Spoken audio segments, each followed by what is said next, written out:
Good morning to all of you. दोस्तों, पिछले classes में हमने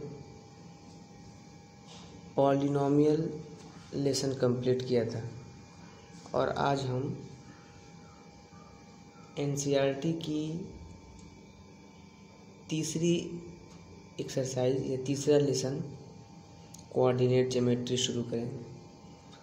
ठीक है, सबसे पहले कोऑर्डिनेट ज्योमेट्री में हम पढ़ेंगे क्या।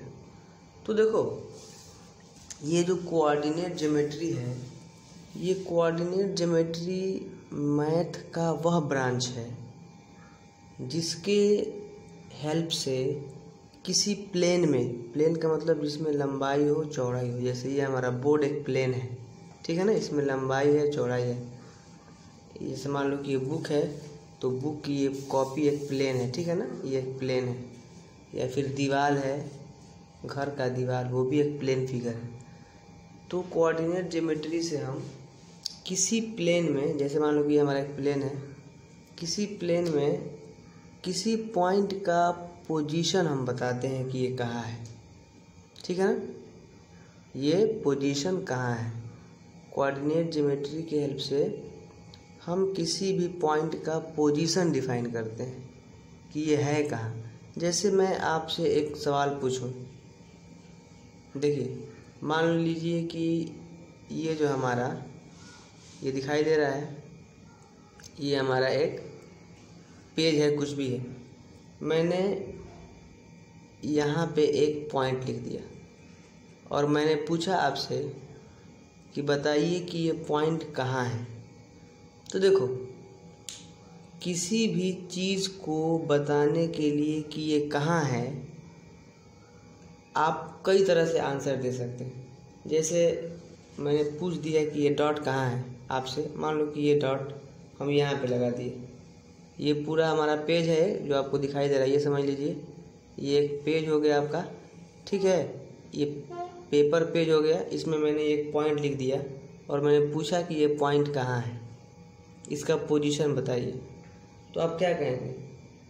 हो सकता है कि आप ये कहेंगे कि जो पॉइंट है ये पेपर का हम आधा करें तो अपर हाफ में है। एक आंसर ये होगा कि ये पॉइंट इस पेपर के अपर हाफ में है, ये आप इसका जवाब दे सकते हैं। या फिर आप ये कह सकते हैं कि ये एक एज ये हो गया, एज बोलते हैं इसको, एज, और दूसरा एज ये हो गया। तो आप ये भी कह सकते हैं कि ये जो लेफ़्ट वाला एज है, यानी ये राइट वाला एज है, ये लेफ़्ट वाला एज है। तो आप ये भी जवाब दे सकते हैं कि जो पॉइंट है वो राइट वाले एज के पास है। अगर मैं ये सवाल पूछूं कि ये पॉइंट कहाँ है, तो आप कह सकते हैं कि ये अपर हाफ में है। या आप ये जवाब एक दे सकते हैं कि ये जो लेफ़्ट एज है इसके पास है, कह सकते हैं ना। या फिर आप कोई और दूसरा जवाब दे सकते हैं, ठीक है। लेकिन ये कोई जवाब इस पॉइंट के एग्जैक्ट पोजीशन को नहीं बता रहा है, नहीं बता रहा है ना, ठीक है। अब आपके पास एक और तरीका हो सकता है जवाब देने का। आप ये कह सकते हैं कि ये जो लेफ़्ट एज है, लेफ़्ट एज, ये लेफ़्ट एज, ये पॉइंट लेफ़्ट एज से, मान लो कि ये लेफ़्ट एज से 5 सेंटीमीटर की दूरी पे है, लेफ़्ट एज से 5 सेंटीमीटर की दूरी पे है। आपका ये भी एक जवाब होगा कि ये जो हमारा पॉइंट पूछा है सर आप कहाँ है, तीसरा जवाब ये होगा कि ये लेफ़्ट एज से 5 सेंटीमीटर की दूरी पे है। तो अभी भी ये इस पॉइंट के एग्जैक्ट पोजीशन को नहीं बता रहा है। लेफ़्ट एज से 5 सेंटीमीटर की दूरी पे यहाँ भी हो सकता है, यहाँ भी हो सकता है, यहाँ से 5 सेंटीमीटर की दूरी, यहाँ से 5 सेंटीमीटर की दूरी, यहाँ से भी 5 सेंटीमीटर की दूरी पे ये पॉइंट हो सकता है। तो केवल एक एज से हम कह दें कि लेफ़्ट एज से 5 सेंटीमीटर की दूरी पे है, तब भी इस पॉइंट का फिक्स पोजीशन हम नहीं बता पाए। लेकिन अब देखो, अब अगर हम ये बता दें कि ये जो नीचे हमारा एज है, ठीक है, ये तो हमारा लेफ़्ट एज हो गया, यहाँ पे भी एक एज होगा ना, ये पूरा एज ही तो है, किनारा, ये सब एज है। तो यहाँ से 5 सेंटीमीटर की दूरी पे है। और बता दें कि फिर यहाँ से ये मान लो कि 9 सेंटीमीटर, 10 सेंटीमीटर, कुछ भी दूरी पे है, ठीक है। मान लो कि यहाँ से 10 सेंटीमीटर 12 सेंटीमीटर की दूरी पे है, ये इस एज से, ठीक है, जो बॉटम एज हम कह सकते हैं, किनारा वाला बॉटम एज से ये 12 सेंटीमीटर की दूरी पे है। तो अब इस पॉइंट की कुछ पोजीशनिंग फिक्स हो गई। अब ये पॉइंट हम कह सकते हैं कि लेफ्ट एज से ये दूरी 5 सेंटीमीटर और बॉटम एज से 12 सेंटीमीटर की दूरी पे है। मतलब पहले इस एज से, लेफ्ट एज से 5 सेंटीमीटर और बॉटम एज से 12 सेंटीमीटर की दूरी पे है। अब इस पॉइंट का पोजीशन फिक्स हो गया। अब इस पॉइंट का पोजीशन क्या हो गया? फिक्स हो गया। अगर हम कहेंगे कि इस पॉइंट का पोजीशन 512 है, इसका मतलब लेफ्ट एज से 5 सेंटीमीटर की दूरी पे और बॉटम एज से 12 सेंटीमीटर की दूरी पे है, तो अब ये जाके पॉइंट का पोजीशन फिक्स हुआ, ठीक है। तो इस तरह से हम किसी भी पॉइंट का पोजीशन क्या करते हैं, बताते हैं। तो बताने के लिए मैथमेटिक्स के जिस ब्रांच का यूज किया जाता है वो कोऑर्डिनेट ज्योमेट्री कहलाता है, ठीक है। इस तरह से इस पॉइंट का पोजीशन ये हो गया 512। अब एक और एग्जांपल से आपको हम समझा सकते हैं इसका। जैसे मान लो कि पोजीशन ही बताना है, इसमें हम जनरली पोजीशन बताने की बात कर रहे हैं, इससे पोजीशन ही बताया जाता है। जैसे मान लीजिए कि एक क्लास का सीटिंग अरेंजमेंट है, एक क्लास है, क्लास में बच्चे बैठते हैं, क्लास का सीटिंग अरेंजमेंट है। जैसे बच्चे ये कॉलम में बैठे हैं, ऐसे ये कॉलम हो गया और ऐसे रो हो गया, और ले लेते हैं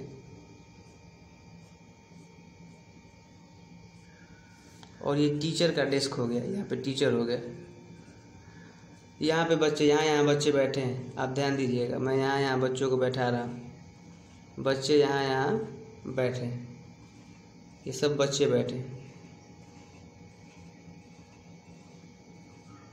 ये बच्चों का पोजीशन है। अब जैसे ये हमारे कॉलम हो जाते हैं, मालूम है, ये कॉलम नंबर 1 है, ये कॉलम नंबर 2 है, ऐसे लाइन लगती है ना, column number 3, column number 4, column number 5, column number 6, ठीक है। और ये आपका रो होगा, row number 1, row number 2, row number 3, row number 4, row number 5, ये रो होगा, ये कॉलम होगा। आप जानते हैं ऐसे जो होता है वो कॉलम होता है और जो ऐसे होता है वो रो होता है। तो अब मैं पूछ दूं कि ये लड़का कहाँ बैठा है, इसकी पोजीशन बताओ। मान लो कि यहाँ पे एक स्टूडेंट बैठा है, इसकी पोजीशन बताओ। तो इसकी आप पोजीशन बताओगे ना, इसकी पोजीशन बताओगे कि ये दूसरे कॉलम और चौथे रो में है, ऐसे बताओगे। क्या कहोगे? इसकी पोजीशन क्या है, इस बच्चे की पोजीशन, इस बच्चे की पोजीशन हमारा दूसरा कॉलम है और चौथा रो है। तो ये भी हमारा कोऑर्डिनेट ज्योमेट्री हो गया, ठीक है ना। कोऑर्डिनेट ज्योमेट्री यही करता है, किसी भी पॉइंट का एक प्लेन में, प्लेन मतलब 2D फिगर में फिक्स पोजीशन बताता है। क्या करता है? फिक्स पोजीशन बताता है। ये रहा हमारा अब तक का जो डिस्कशन है ये। अब यहाँ से टीचर से कोई हम टीचर पूछे कि ये लड़का कहाँ बैठा है, तो कोई जवाब देगा सर ये दूसरे कॉलम और चौथे रो में बैठा है, ये इसकी फिक्स पोजीशन हो गई। ये लड़का कहाँ बैठा है, तो कह दोगे चौथे कॉलम और चौथे रो में बैठा है। ये लड़का कहाँ बैठा है, तो छठवें कॉलम और पाँचवें रो में बैठा है। तो इससे किसी पॉइंट का हम पोजीशन बता रहे हैं, किसी लड़के का पोजीशन बता रहे हैं कि वो कहाँ बैठा है, ठीक है। तो यही सब किसी पॉइंट का प्लेन फिगर में, 2D फिगर में पोजीशनिंग बताना कि वो पॉइंट कहाँ है। पॉइंट का मतलब कुछ भी हो सकता है, लड़का हो सकता है, किसी का घर हो सकता है। ये बताना कोऑर्डिनेट ज्योमेट्री में ये होता है, पॉइंट का पोजीशनिंग करना। मैथ के जिस ब्रांच में होता है उसे हम कोऑर्डिनेट ज्योमेट्री कहते हैं, ठीक है। अब देखिए हम आते हैं एक्सरसाइज पे। एक्सरसाइज बहुत आसान है। पहला क्वेश्चन देखिए आपसे ऐसे ही पूछा है, एक्सरसाइज 3.1। एक्सरसाइज 3.1 में बहुत आसान है ये। आज हम 3.1 में पहला क्वेश्चन पूछा है कि how will you describe the position of a table lamp on your study table to another person. जैसे मान लो कि आपका टेबल लैम्प है, आप जिस पे पढ़ाई करते हैं, ये टेबल लैम्प है, सॉरी ये टेबल है, आप घर पे जिस टेबल पे पढ़ाई करते हैं उस पे एक लैंप रखा है, ये लैंप है। अब इस लैंप का पोजीशन आप किसी अपने दूसरे दोस्त को कैसे बताओगे? कैसे बताओगे कि हमारे स्टडी टेबल पे ये लैंप कहाँ रखा है? तो आप बता ही सकते हो। आप सबसे पहले ये दो एज ले लोगे, ठीक है, एक एज ये ले लोगे, एक एज ये ले लोगे, और बता दोगे कि जो छोटा वाला एज है, रेक्टेंगुलर है, तो छोटा वाला एज छोटे वाले एज से ये 2 सेंटीमीटर की दूरी पे है। अब जो भी आपका होगा, और ये जो बड़ा वाला, सॉरी ये बड़े वाले एज से 2 सेंटीमीटर की दूरी पे है। अरे बड़ा वाला एज ये ना है, तो बड़ा वाला एज ये है, तो इससे ये दूरी 2 सेंटीमीटर की हो गई। तो बड़े वाले एज से 2 सेंटीमीटर की दूरी पे है, और छोटे वाले एज से ये क्या है, 10 सेंटीमीटर की दूरी पे है। मान लो कि हम बता रहे हैं तो ऐसे बता देंगे पोजीशन कि जो हमारा लैंप है वो जो लॉन्गर एज है उससे 2 सेंटीमीटर की दूरी पे है, और जो शॉर्टर एज है उससे 10 सेंटीमीटर की दूरी पे। सवाल समझ में आया ना? सवाल ये पूछा था कि मान लो तुम घर पे जिस टेबल पे पढ़ते हो उस पर एक लैंप रखा है, उस लैंप का पोजीशन आपको अपने किसी दूसरे दोस्त को बताना है। सबसे पहले आप एक रेफरेंस तो लेंगे कि यहाँ से इतना दूरी, यहाँ से इतना दूरी। किसी भी चीज़ का पोजीशन बताने के लिए ये बताना होता है कहाँ से। जैसे मैं पूछ दूँ कि स्कूल कहाँ है, आपका स्कूल कहाँ है, मतलब आपका स्कूल कितना दूर है, मैं ये पूछूं कि आपका स्कूल कितना दूर है, तो सबसे पहले तो क्वेश्चन ये होना चाहिए कि कहाँ से कितना दूर है ना, कहाँ से कितना दूर है, तब ना इसका जवाब दिया जाएगा। आपका स्कूल कहाँ है तो इसका जवाब कैसे दिया जाएगा? आप एक रेफरेंस पॉइंट लेंगे ना कि यहाँ से इसकी दूरी इतनी है, तो पोजीशन बताना है इसका, तो आप कुछ रेफरेंस लेंगे ना कि यहाँ से बड़े वाले एज से हमारा टेबल लैंप 2 सेंटीमीटर की दूरी पे, और छोटे वाले एज से हमारा लैंप 10 सेंटीमीटर की दूरी पे है। तो हमारा जो लैंप का पोजीशन हो जाएगा वो 2 और 10 हो जाएगा। मतलब ये दूरी 2, ये दूरी 2 मतलब बड़े वाले एज से 2 सेंटीमीटर की दूरी पे, और ये दूरी 10, ये दूरी 10 का मतलब छोटे वाले एज से 10 सेंटीमीटर की दूरी पे। ऐसे आप इसका जवाब लिख देंगे, बस लिखना है इसको, आप लिख देंगे। उसके बाद दूसरा क्वेश्चन भी वही है। दूसरा क्वेश्चन आपका क्या है देख लेते हैं। 3.2 का जो सेकंड क्वेश्चन है, सेकंड क्वेश्चन में ये कह रहा है एक स्ट्रीट प्लान है। क्या है? स्ट्रीट प्लान मतलब शहर में जो स्ट्रीट गलियां होती हैं, रास्ते होते हैं, उसका प्लान दिया है स्ट्रीट प्लान। क्या लिखा है स्ट्रीट प्लान में? लिखा है कि in a city has 2 main road which cross each other at centre of the city.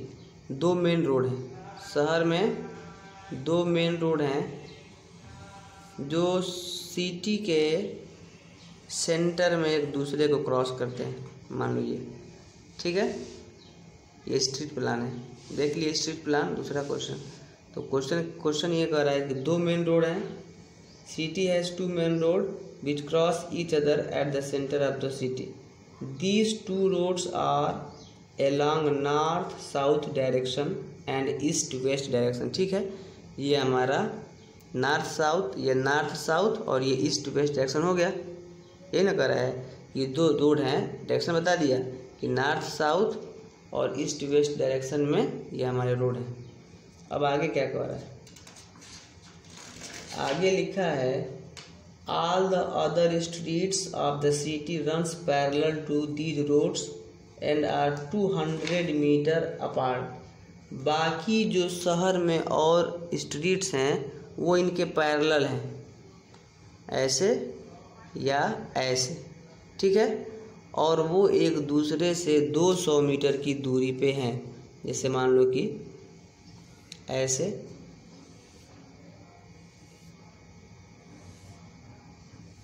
ठीक है। बाकी जो रोड हैं ऐसे हैं, इनके पैरेलल हैं। ये मेन रोड हो गया था, ये वाला मेन रोड है, ठीक है। बाकी रोड इनके पैरेलल हैं, ये भी सब सड़क हैं, ठीक है ना। ये हमारा शहर का सेंटर है।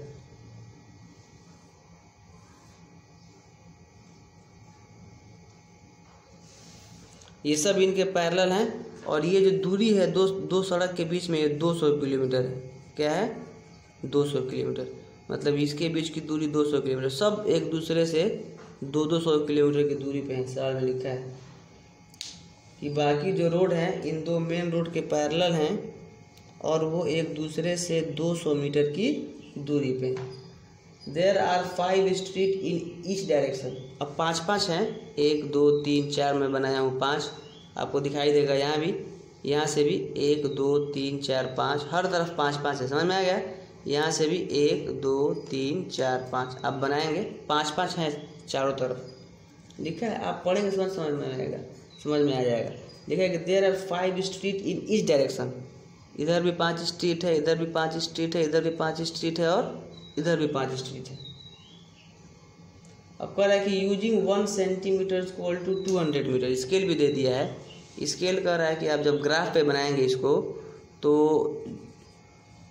1 सेंटीमीटर क्या लेंगे? 200 मीटर लेंगे।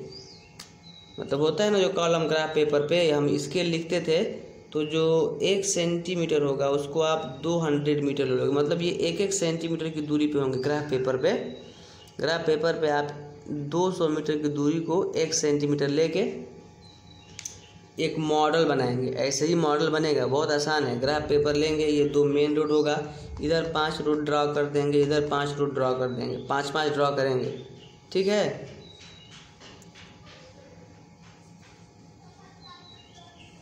On your copy represent the road street by single line. Single line से हमने ऐसे बना देना है पूरा, ये मॉडल बनाना है। अब इसके बाद कह रहा है कि there are many cross street in your model. Cross street का मतलब चौराहा, मतलब सड़कें एक दूसरे को क्रॉस स्ट्रीट मतलब ये सड़क ऐसे आ रही है, ये ऐसे आ रही है, तो सड़कें एक दूसरे को कट करेंगी ना, इधर से आएगी इधर से आएगी, तो ये चौराहा बनेगा। तो वही चौराहा कह रहा है कि तुम्हारे मॉडल में बहुत से क्रॉस स्ट्रीट होंगे, मतलब चौराहे होंगे, ठीक है। A particular cross street is made by 2 street, one running north south। अब देखो आगे लिखा है ये, कह रहा है कि second street running in north. कुल मिला के इसका क्वेश्चन देखो, ये question, how many cross street can be referred as 4-3। कह रहा है कि 4-3 पे कितने क्रॉस स्ट्रीट होंगे। तो मान लो कि ये पहला है, ये दूसरा है, तीसरा है, चौथा है। 4-3 कह रहा है, ये पहला रोड, दूसरा, तीसरा, चौथा, और 3 कह रहा है। यहाँ से देखेंगे, यहाँ से पहला, दूसरा, तीसरा, चौथा, और फिर 3, 1 2 3। तो 4-3 कहाँ होगा? पहले 4 और फिर 3, यही ना होगा 4-3 पॉइंट। आप समझिए 4-3 का मतलब इधर से चौथा रोड और यहाँ से लेंगे तीसरा रोड, तो ये हमारा 4-3 क्रॉस स्ट्रीट होगा। मतलब चौथा रोड और तीसरा रोड, अरे बात समझ में, इधर ये चौथा रोड नॉर्थ में, सॉरी इस डायरेक्शन में, और ऊपर क्या होगा हमारा? तीसरा रोड। तो 4-3 पॉइंट यही ना होगा, 4-3 क्रॉस स्ट्रीट। यहाँ से 1 2 3, गलत हो रहा है ना, 1 2 3 4, ये होगा 4। यहाँ से पहला सड़क, दूसरा, तीसरा, चौथा, और यहाँ से फिर तीसरा, पहला, दूसरा, तीसरा। तो 4-3 जो चौराहा होगा क्रॉस स्ट्रीट, वो ये होगा। तो सवाल पूछ रहा है कि how many cross street can be referred as 4-3। तो केवल एक ही ना होगा, 4-3 जो हमारा पॉइंट है, यहाँ पे कितना चौराहा होगा? लिखा है कि हाउ मेनी क्रॉस स्ट्रीट, तो लिखेंगे only 1 cross street passing through 4-3। फिर दूसरा 3-4, तो 3 4 आपका यहाँ हो जाएगा। यहाँ से मेन जो यहाँ चौराहा था, मेन चौराहा जो मेन बड़े बड़े रोड थे, यहाँ से ये 4 3 से भी एक ही जाएगा। फिर 3 4 1 2 3 3 4 आपका ये हो जाएगा। तो 3 4 से भी कितने क्रॉस स्ट्रीट होंगे? 3 4 से भी क्या होगा? एक ही क्रॉस स्ट्रीट होगा। तो जो हमारा क्वेश्चन हो जाएगा कि पहला से इसमें 2 सवाल भी पूछा है कि 4 3 से हाउ मेनी क्रॉस स्ट्रीट, तो 1। फिर दूसरा पूछा है कि 3 4 से कितने क्रॉस स्ट्रीट, 1। तो कोई भी जो पॉइंट होगा उससे केवल एक ही क्रॉस स्ट्रीट होगा। जैसे मान लो कि ये हमारा पहला लाइन, पहला इधर से पहली रोड और ये चौथी रोड, तो ये 1 और 4, तो 1 4 पे भी एक ही क्रॉस स्ट्रीट। तो हर पॉइंट पे एक ही क्रॉस स्ट्रीट होगा, 2 थोड़े ना होगा। ये 4 3 एक पॉइंट है तो यहाँ पे एक ही क्रॉस स्ट्रीट होगा। इसका मतलब ये है कि यहाँ से चौथा रोड और यहाँ से तीसरा रोड। तो ऐसे ही बस बना देना है मॉडल और 2 जवाब दे देना है। दोनों का मैंने जवाब दे दिया। जवाब दिया कि आपको खुद लिखना है। जैसे लिखा है कि how many cross street can be referred to as 4 3, तो लिखेंगे कि 1, there is only 1 cross street can be referred as 4 3। फिर लिखा है कि how many cross street can be referred to as 3 4, तो फिर लिखेंगे कि there is only 1 cross street can be referred to as 3 4। इतना बस हमको काम करना था। और अब कल हम लोग पढ़ेंगे कार्टेशियन सिस्टम। बहुत आसान है। ये आपको कठिन लग रहा होगा, तो ये कॉन्सेप्ट था, ये बताना था। इसमें केवल हम ये पढ़ रहे थे कि कोऑर्डिनेट ज्योमेट्री होता क्या है और ये किस लिए पढ़ा जाता है। तो ये किस लिए पढ़ा जाता है आप समझ गए? किसी भी पॉइंट का पोजीशनिंग बताने के लिए ये पढ़ा जाता है। ठीक है, आज के लिए इतना ही, बाकी हम लोग कल पढ़ेंगे। Thank you.